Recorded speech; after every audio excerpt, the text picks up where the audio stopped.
So obviously if you've heard about how Joseph Smith translated the Book of Mormon, it sounds pretty ridiculous because, as it said, he basically used these two seer stones called Urim and Thummim, and he basically placed these in a hat and he used them to translate the text. Now when you first hear this, it's like, how on earth does that work? That sounds atrocious. It sounds ridiculous. It just sounds like some fairy tale, right? There's no way this guy actually did that to translate the true gospel of God. Why would God need him to do that? To be fair, these are good questions, and these are questions that I had as well. But recently I've truly discovered it, and now I fully understand the reason and the process behind the actual translation and why it's so important that he did it this way.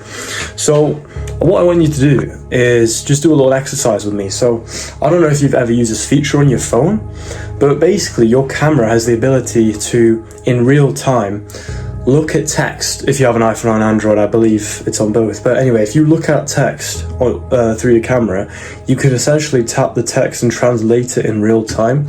So basically you can scan around on, I don't know, like text or something, and the phone will actually translate it into a different language in real time. Now you might be wondering, like, why is this related? So basically, as we know, the original Book of Mormon, on the plates, the gold plates, it was written in supposedly ancient Egyptian. So obviously nobody on this planet actually speaks that language anymore. It was completely lost. So the only way we could get it into English was through some divine intervention. So what God did is he gave Joseph Smith these seer stones and he said, look through them. Now apply this analogy we were talking about when it comes to your phone, where you look at, different text in real time, you translate it. That's basically what the seer stones were doing. So you look through the seer stone and the text appears in the language you want it to be. So obviously for this example, for the Book of Mormon, it was English, of course. So as he was scanning with the stone, it was translating into English in real time. But why the hat, right? And it sounds ridiculous, to be honest, stones in a hat, but think about it like this, right? Say it's a really bright sunny day and your phone's on max brightness and you just can't read the text. What do? Your phone's on max brightness, it's super bright outside, you can't read the screen. What's the option? You put your hand over it, or you put it in your shirt. You sort of want to cover it and apply a shade in order to see it. Now, what's crazy is that's what the hat served as.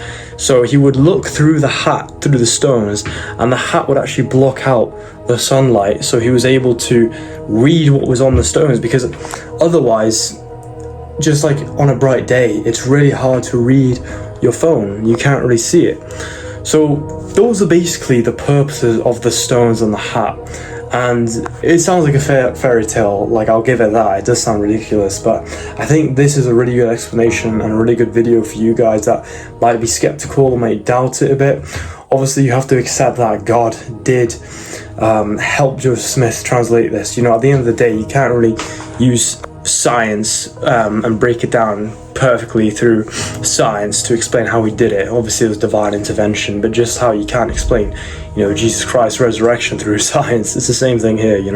So I think if you believe in the Bible but you refuse to believe in the Book of Mormon, it's a tricky one, because at the end of the day you can't say one is false and the other is true, because they both rely on the same level of divine intervention, if you know what I'm saying. Otherwise they could both just be fairy tales. So I think if you've read the Bible and you believe in it, read the Book of Mormon, give it a chance, because it's not just some random fairy tale written by a guy with a hat and two stones. It's deeper than that, and there's a lot of hate towards this book, but of course the enemy is always going to try and bring down the truth. So if you believe in the Bible, you believe in Jesus Christ's atonement, put all the negativity to the side and pick yourself up a Book of Mormon. You can get one for free from your nearest Latter-day Saint church, and just try and read it, because that's what I did. And I didn't want to do it. I thought it was ridiculous. I thought, there were so many different theories out there on the internet about the Church of Jesus Christ of Latter-day Saints. I just thought, I can't be bothered with it.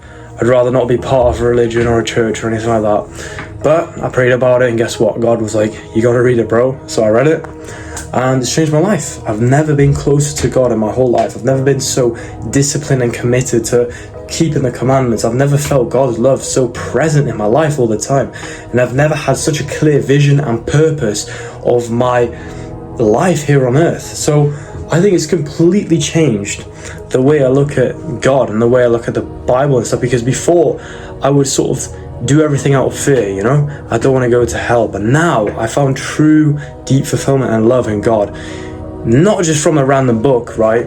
But from the community, from learning the scriptures, from coming to church and taking the sacrament every single day. Of course, being baptized and all this wonderful stuff. So this isn't just, you know, propaganda. This is the truth. And I was in your place if you're doubting. I was in the exact same place as you. But you've got to just persevere and put all the theories to the side, you know, like with the hat and the two stones. It might sound stupid, but just give it a shot, you know, just accept that it might not make perfect sense yet, and just try it. Pray about it, see what God tells you, and guaranteed you'll find the truth. So I appreciate you guys watching this video, and I'll see you in the next one. Peace.